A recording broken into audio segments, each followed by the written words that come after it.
As evidências. Você precisa ficar no escuro para produzir a sua luz. Debbie Ford, The Dark Side of the Light Chasers. Muitas pessoas passaram por uma grande transformação depois do jantar e do fim de semana da manifestação. Neste capítulo, você poderá ler as histórias verdadeiras delas para ter uma ideia do poder do processo do Ho'oponopono. Eis um relato de Louis Green. Caro Joey, quero agradecer-lhe mais uma vez por ter organizado a noite com o Dr. Hugh Lane. Sou grato também a Suzanne por ter cuidado dos detalhes, inclusive por ela ter encomendado um jantar vegetariano para mim no Hyatt. Gostei muito de ter me sentado com você e Nerissa, e de ter conhecido vocês e as outras pessoas maravilhosas que estavam na mesa. Eu me senti privilegiado por ter um lugar na primeira fila para ouvir o Dr. Hugh Lane, bem como pela vontade e generosidade dele ao me orientar em resposta às minhas perguntas. As 2 semanas que se seguiram àquela noite me trouxeram muitas experiências incríveis, as quais passo a descrever para você com prazer.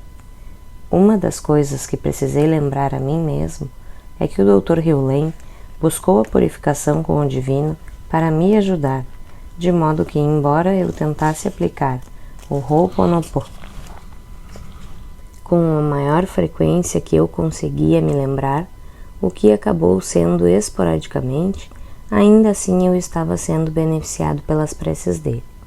Recebi o pedido para participar das histórias do Dr. Hugh Lane logo depois de ouvir a gravação. A primeira experiência que vou mencionar é o e-mail que recebi de Suzanne, solicitando histórias e reações com relação à noite com o Dr. Hugh Lane.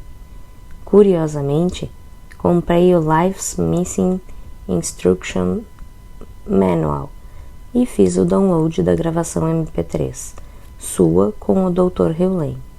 Eu tinha literalmente acabado de ouvir a gravação mais uma vez quando encontrei o e-mail de Suzanne na minha caixa de entrada. A minha ação judicial teve repercussão nacional sem nenhuma publicidade. A segunda experiência é absolutamente incrível. Eu precisava dar entrada em uma ação judicial antes de partir para Austin no dia 23 de fevereiro. Não consegui preparar toda a documentação a tempo de chegar ao correio antes da minha partida, de modo que coloquei o envelope no correio no dia seguinte, em uma agência do correio em Austin, 24 de fevereiro. Inexplicavelmente, a documentação ficou perdida no correio e só chegou ao seu destino na segunda-feira, 6 de março, quando então o processo foi protocolado. Faço parte de um listserv para advogados especializados em direito do consumidor de todo o país. Na última sexta-feira, uma advogada de Connecticut incluiu um breve resumo de um caso que foi protocolado em Canadian Country, Oklahoma, e perguntou se alguns dos meus colegas em Tulsa tinham dado entrada nele. Eu quase caí para trás. Era o meu caso. Mandei um e-mail e também telefonei para o escritório dela para saber como ela descobrira o processo. Depois, passei a hora seguinte tentando encontrar alguma coisa no Google, mas não tive sorte. Ela respondeu ao meu e-mail e disse que assina um serviço online chamado Courthouse News Services, www.courthousesnews.com, que tem correspondentes e provavelmente informantes que acompanham os processos, bem como as opiniões em todo o país e informam as ocorrências importantes, significativas ou simplesmente curiosas. A sinopse, em um parágrafo, apareceu na primeira página do site, na coluna da direita, e eu não enviara nenhuma publicidade sobre o caso. E, ironicamente, o pai do cliente estivera no meu escritório mais cedo naquele dia, e precisei tranquilizá-lo, afirmando, no fundo do coração, que temos grandes chances de ganhar a ação. Acho absolutamente incrível que, entre milhares de casos protocolados todos os dias, o meu tenha sido noticiado. Um jantar que organizei no último minuto teve uma taxa de comparecimento recorde. Faço parte do conselho diretor do nosso grupo vegetariano local, e as nossas reuniões mensais ocorrem geralmente no segundo sábado do mês. Quando conversei com a presidente a respeito de um lugar para a reunião de março, constatei que nenhuma providência havia sido tomada. Ofereci-me para cuidar de tudo. Na terça-feira, 28 de fevereiro, dirigi-me ao primeiro restaurante da minha lista e descobri que a proprietária estava fora da cidade e só voltaria na sexta-feira, 3 de março, mas que deixariam uma mensagem para que ela me telefonasse assim que voltasse. Isso não daria certo. No dia seguinte, quarta-feira, 1º de março, fui até um restaurante tailandês que tinha sido inaugurado havia poucos meses. Conversei com o gerente e perguntei se eles poderiam preparar um buffet vegetariano. Eu lhe disse que, baseado na minha experiência, eu garantia que 20 pessoas participariam do jantar e que um comparecimento realmente bom seria um pouco acima de 30 pessoas. Ele respondeu que poderiam preparar o jantar, mas que iria querer um depósito de $100 para garantir que não teriam prejuízo se comprassem muita comida adicional e ninguém aparecesse. Escolhi o cardápio e o preço que ele ofereceu foi excelente. Sushi vegetariano, sopa, 4 pratos principais, sobremesa e chá por $8 por pessoa. Ele disse que iria consultar o proprietário e eu teria que providenciar o cheque do depósito. No dia 2 de março, podemos confirmar o jantar. Escrevi uma breve mensagem que a presidente poderia colocar no nosso boletim informativo na internet e enviei-o por e-mail para ela.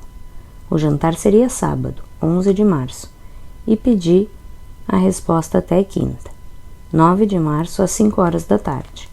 Habitualmente, a presidente envia o nosso boletim informativo alguns dias antes ou depois do primeiro dia do mês. Quase todas as pessoas recebem o boletim por e-mail e algumas pelo correio. Também o afixamos nas lojas de produtos naturais e bibliotecas da comunidade. Dessa vez, a presidente não teve tempo de enviar um boletim, de modo que basicamente enviou no sábado, 5 de março, o e-mail que eu mandava para ela com o aviso sobre o jantar em lugar do boletim. A informação pelo correio normal seguiu na segunda-feira, e não foram colocados cartazes nas lojas e nas bibliotecas. Eu estava começando a achar que teríamos sorte se 20 pessoas confirmassem a presença no jantar. Na segunda-feira, as respostas começaram a chegar aos poucos. Algumas pessoas responderam, outros chegaram na terça, de modo que achei que conseguiríamos ao menos o mínimo de 13 pessoas que tínhamos garantido com o depósito. No entanto, a partir de quarta-feira, as respostas começaram a chegar como nunca antes acontecer. No final do dia, já tínhamos 37 confirmações. Ocorreu-me que poderíamos enfrentar um tipo de problema diferente, de modo que telefonei para o gerente e perguntei a ele qual era a capacidade do restaurante. Ele respondeu que eram 65 lugares. As respostas continuaram a chegar na quinta, e quando atingimos o prazo final, estávamos com 55 pessoas confirmadas. Não produzi muito naquele dia no trabalho, porque estava agitado demais e concentrado em checar o meu e-mail a cada poucos minutos. Fator de atração? Telefonei para o gerente e perguntei se o restaurante poderia preparar o jantar para todas essas pessoas, e ele respondeu, claro que sim. Tenho aula de cabala às quintas-feiras à noite, por isso só cheguei em casa depois das 9. Chequei a secretária e os e-mails e descobri que mais reservas tinham sido feitas. O número de pessoas subiu para 67. Comecei a pensar seriamente no que fazer com aquele excedente. Tive então a ideia brilhante de verificar se eu poderia conseguir que as últimas pessoas que responderam chegassem um pouco mais tarde ao local. Mais respostas chegaram na sexta-feira e no sábado. Atingimos o número incrível de 75 confirmações. O evento foi um absoluto sucesso. Nem todo mundo que fez a reserva compareceu, e algumas pessoas que não tinham feito a reserva apareceram na hora. Típico. A energia no restaurante era incrível, e logo todos os lugares estavam ocupados. Esse fato causou ótima impressão em várias pessoas para quem o buffet tailandês tinha sido o seu primeiro evento. Alguns dos membros mais antigos, que tinham sido sócio-fundadores havia mais de 10 anos, disseram que essa tinha sido a maior taxa de comparecimento em um evento dos Vegetarianos of Oklahoma. O impressionante foi que a quantidade de lugares funcionou perfeitamente. Algumas pessoas que se dirigiram ao local para uma refeição normal tiveram que procurar outra coisa para fazer naquela noite de sábado. O tempo todo houve lugares disponíveis para aqueles que chegaram mais tarde. O pessoal do restaurante ficou compreensivelmente satisfeito porque nunca havia recebido um grupo tão grande. Milagres no aluguel de carros. Aluguei um carro para ir a Austin porque não queria desgastar o meu. Comparei os preços e calculei que daria no mesmo alugar o carro por uma semana inteira ou apenas de quarta a segunda.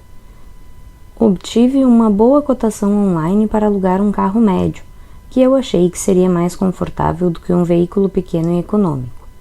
Quando cheguei à locadora, constatei que havia muito poucos veículos no estacionamento.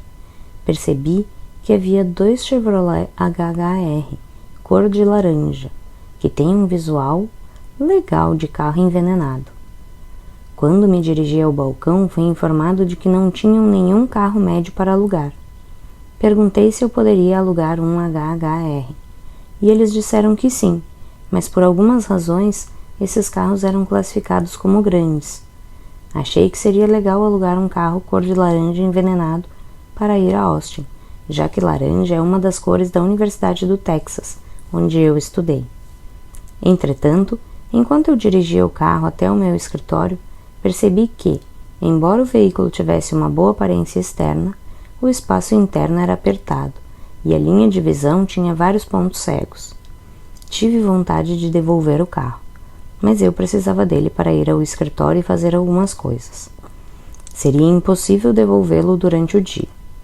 Entrei em contato com a locadora e mencionei que gostaria de trocar o carro por um sedã mais convencional, mas me disseram que ainda não tinham disponível o carro que eu queria, e acrescentaram que eu certamente teria mais sorte na manhã seguinte.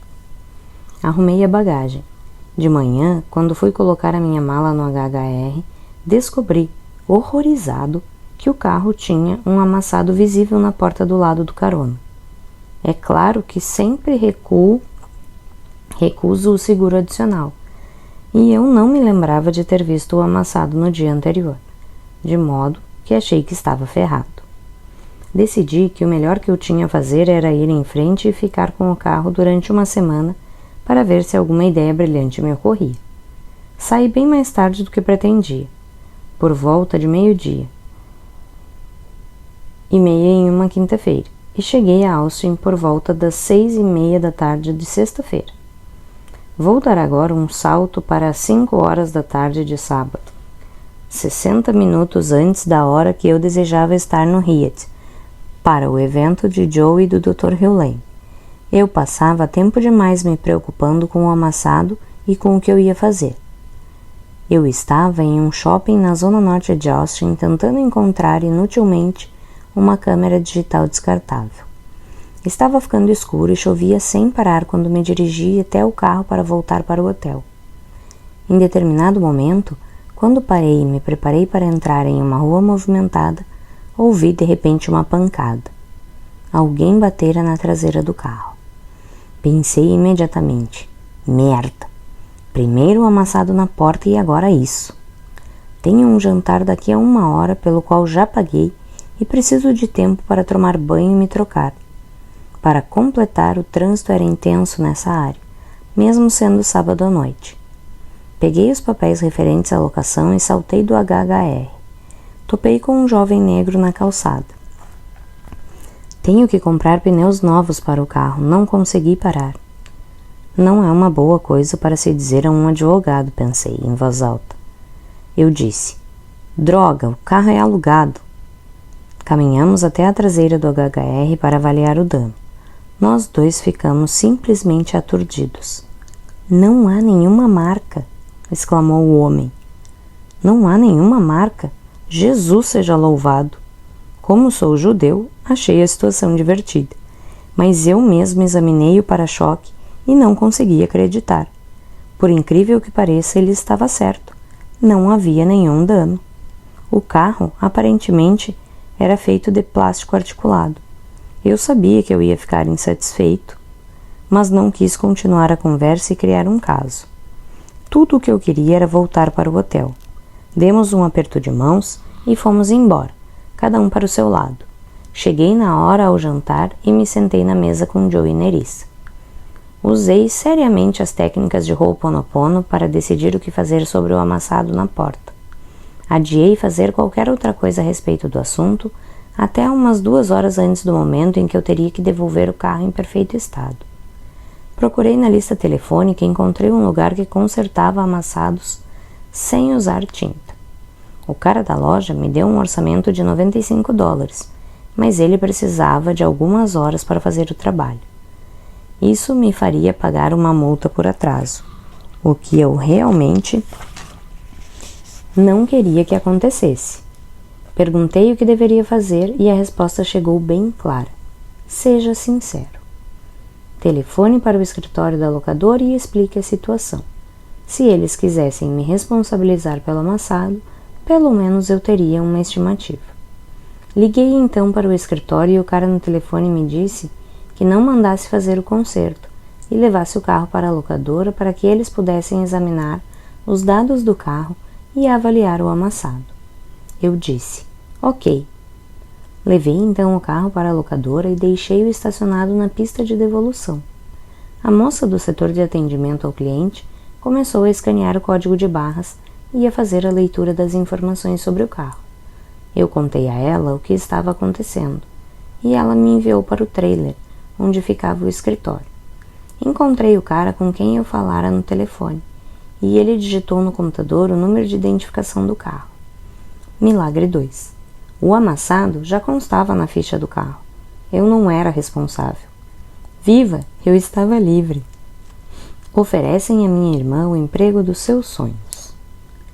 A minha irmã me telefonou uma semana depois do jantar com Joe e o Dr. Hewlett. Ela é vice-presidente de uma divisão de companhia muito grande conhecida. Foi procurada por um recrutador de executivos que lhe perguntou se ela estaria interessada no que ela me descreveu como sendo o emprego dos seus sonhos. Ela não quis me dar os detalhes por telefone.